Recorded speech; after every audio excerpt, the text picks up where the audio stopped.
to see such a tremendous animal, really an American icon and such a well-respected animal to actually have its hooves touch the ground in this area again it's just beautiful.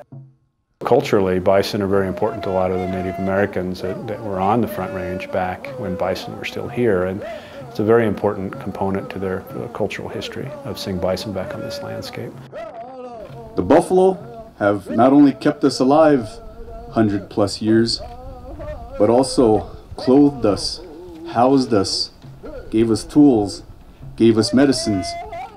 It's an animal that has survived against a lot of challenges and kind of against all odds, and it really represents, you know, the spirit of the American West, the culture of the Native American people, and just kind of a general resiliency, which I think a lot of people in this country identify with and connect with. The buffalo mean a lot.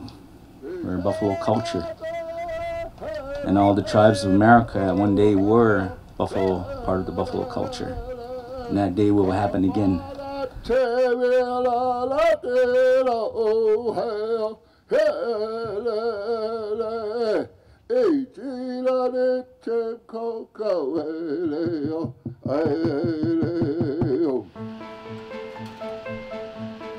Well, this project started at CSU primarily from a curiosity of mine during my postdoc here at the Animal Reproduction and Biotechnology Lab. Just having seen them out here in Colorado and kind of on this landscape, and I just started wondering about them and their history and just their conservation status and those types of things, and that kind of drew me into asking those really important questions about how the reproductive science could potentially benefit the species.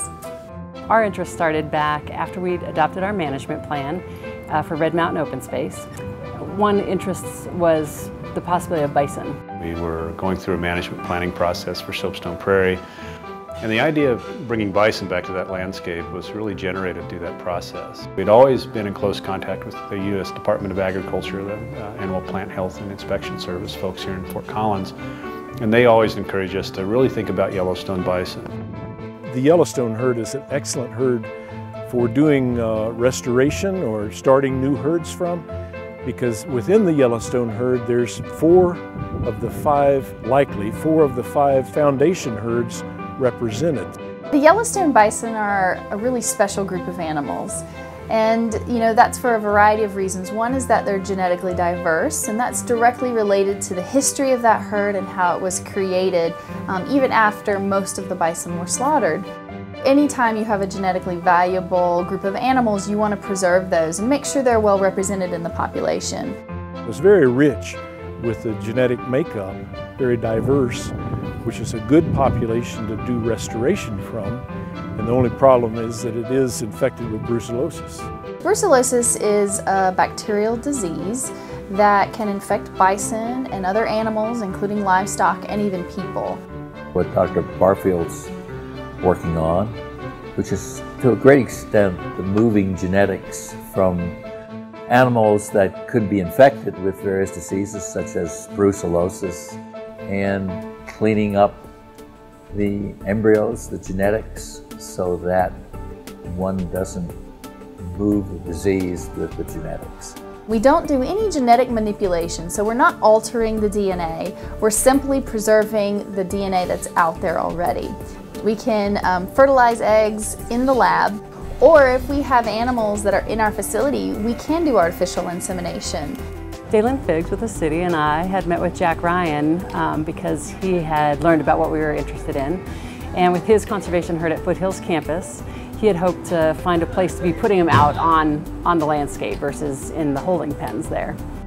The animals that we released to start the Laramie Foothills Bison Conservation Herd, they are brucellosis negative. They have always been brucellosis negative, and they have never tested positive.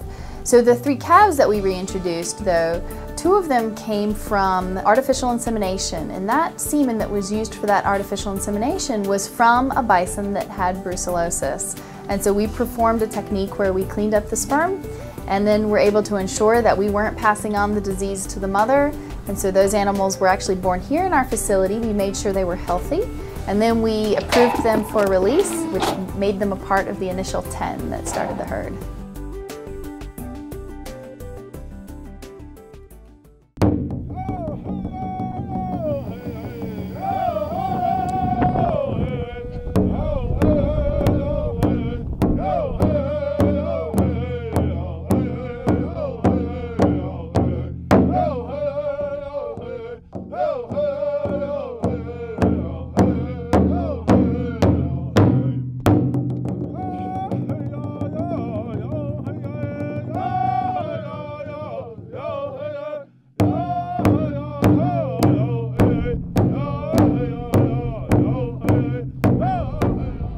This is what a crow would say.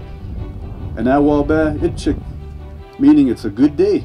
It's a good day. This animal more or less took care of the people, and the tribes really respect that in that way too. Different tribes have different ways of honoring these bison, whether it's through ceremonial dances or prayers or songs, just out of so much tremendous respect for this animal. It's a really significant moment for, not just the animals and for our team, but for all of the people who are involved in the project, who take care of that landscape, but also for even the public to see that happen again in that space that's so relevant to, the Native American history, and just, that you just got this sense of this is where bison should be and this is right. One of the things that we're trying to demonstrate here with our program is that, the cleansing of these embryos, it works, it can be used to generate healthy offspring with valuable genetics, and that these animals, could be generated like this for other herds and can go other places and hopefully help build new herds or start new herds. First large mammal in the U.S. that conservation became an issue about was the bison, in Yellowstone actually. It's just nice that we can kind of pick up that story of restoration with some of those Yellowstone genetics and begin to establish some public herds and tribal herds again. One of the great things about being able to first create these embryos, but then being able to preserve them, so freezing them, they can be frozen for 100 or 1,000 years. And so it's really a way for us to ensure that we're going to have bison on into the indefinite future.